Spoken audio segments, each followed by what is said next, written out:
জুবিনৰ মৃত্যুৰ শুনানি ফাষ্ট ট্ৰেক আদালতত ইতিহাসৰ সবাতোকৈ দুৰ্বল চাৰ্জশ্বিট জুবিনৰ মৃত্যুৰ চাৰ্জশ্বিট দেখি হতবাক চৰকাৰী অধিবক্তা তদন্তৰ নামত SITৰ ভেকু ভাওনা স্পষ্ট চাৰ্জশ্বিটত আজিৰে পৰা আৰম্ভ হ'ল জুবিন গাৰ্গৰ হত্যা গোচৰত অভিযুক্তৰ চাৰ্জ ফ্ৰেম প্ৰক্ৰিয়া গোচৰটোৰ শুনানি কাৰ্যক খৰতকীয়া কৰি পুনৰ শুকুৰবাৰে শুনানি গ্ৰহণ কৰিব আদালতত শুনানি চলি থকাৰ মাজতেই হঠাৎ মুখ্যমন্ত্ৰীৰ টুইট প্ৰাণৰ শিল্পী জুবিন গাৰ্গৰ মৃত্যুৰ বিচাৰ প্ৰক্ৰিয়াৰ বাবে গঠন ফাষ্ট ট্ৰেক আদালত শৰ্মিলা ভূঞাক ফাষ্ট ট্ৰেক আদালতৰ ন্যায়াধীশ নিযুক্তি চৰকাৰৰ অনুৰোধত গুৱাহাটী উচ্চ ন্যায়ালয়ে গঠন কৰিলে ফাষ্ট ট্ৰেক আদালত আজি ৰাতিপুৱা গুৱাহাটী উচ্চ ন্যায়ালয়ৰ সন্মানীয় মুখ্য ন্যায়াধীশ ন্যায়মূৰ্তি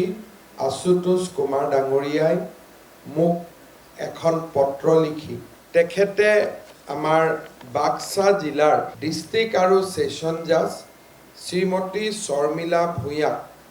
এখন এক্সক্লুসিভ ফাষ্ট ট্ৰেক কোৰ্ট যাৰ কেৱল মাত্ৰ কাম জুবিন গাৰ্গৰ হত্যাৰ শুনানি লোৱাই হ'ব আন কোনো কাম এই আদালতখনে নকৰে তাক আজি ৰাতিপুৱা তেখেতে মোক জনাইছে আদালতখনেও যাতে ফাষ্ট ট্ৰেক কোৰ্টৰ আৰ্হিত প্ৰতিদিনেই জুবিন গাৰ্গৰ হত্যাকাণ্ডৰ শুনানি গ্ৰহণ কৰে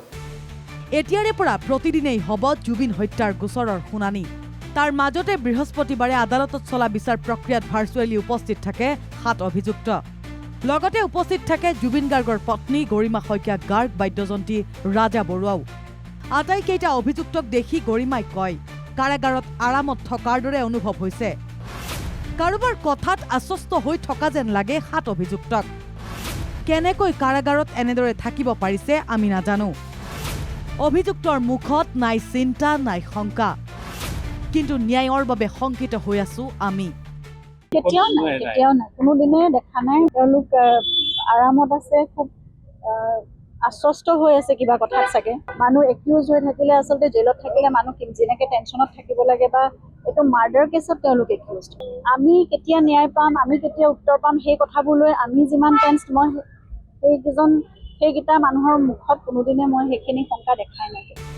সমগ্ৰ গোচৰটোত শ্যামকানু মহন্তৰ অধিবক্তাই আৰু অতিৰিক্ত নথি পত্ৰ বিচাৰি আদালতৰ সময় নষ্ট কৰিছিল আজি ন্যায়াধীশে সেই আবেদন খাৰিজ কৰে বিষয়টোত অসন্তুষ্ট হৈ গৰিমা শইকীয়াৰো মন্তব্য শ্যামকানুৰ অধিবক্তাই প্ৰক্ৰিয়াটো দীঘলীয়া কৰিব বিচাৰিছে শ্যামকানুৰ অধিবক্তাক ধমক সত্ৰ ন্যায়াধীশৰ অভিযুক্তই কাৰোবাৰ কথাত কাৰাগাৰতে আশ্বস্ত হোৱাৰ অভিযোগ গৰিমাৰ তাৰ মাজতে জুবিনৰ 2 PSO পৰেশ বৈশ্য নন্দেশ্বৰ বৰা আৰু শেখৰজ্যোতি গোস্বামী লগতে সন্দীপন গাৰ্গৰ বিৰুদ্ধে থকা হত্যাৰ অভিযোগ প্ৰত্যাহাৰ কৰিবলৈ আদালতত অধিবক্তাই দাখিল কৰিলে আবেদন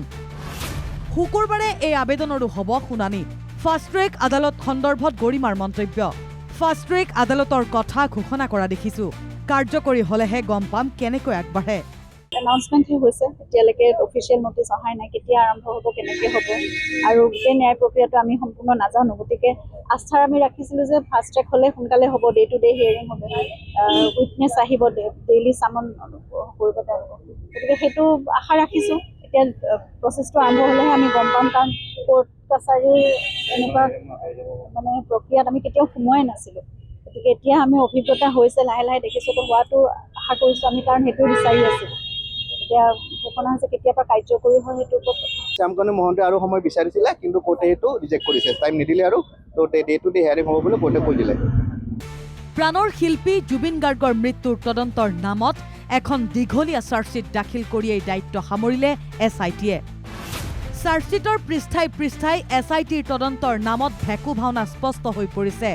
যাৰ বাবে খুব কম দিনৰ ভিতৰতে মুকলি আকাশৰ তললৈ আহিব শ্যামকানু সিদ্ধাৰ্থ শেখৰ সন্দীপন আৰু অমৃত প্ৰভা বিনয় কলিতাৰ ৰিপৰ্ট NKTV+ গুৱাহাটী।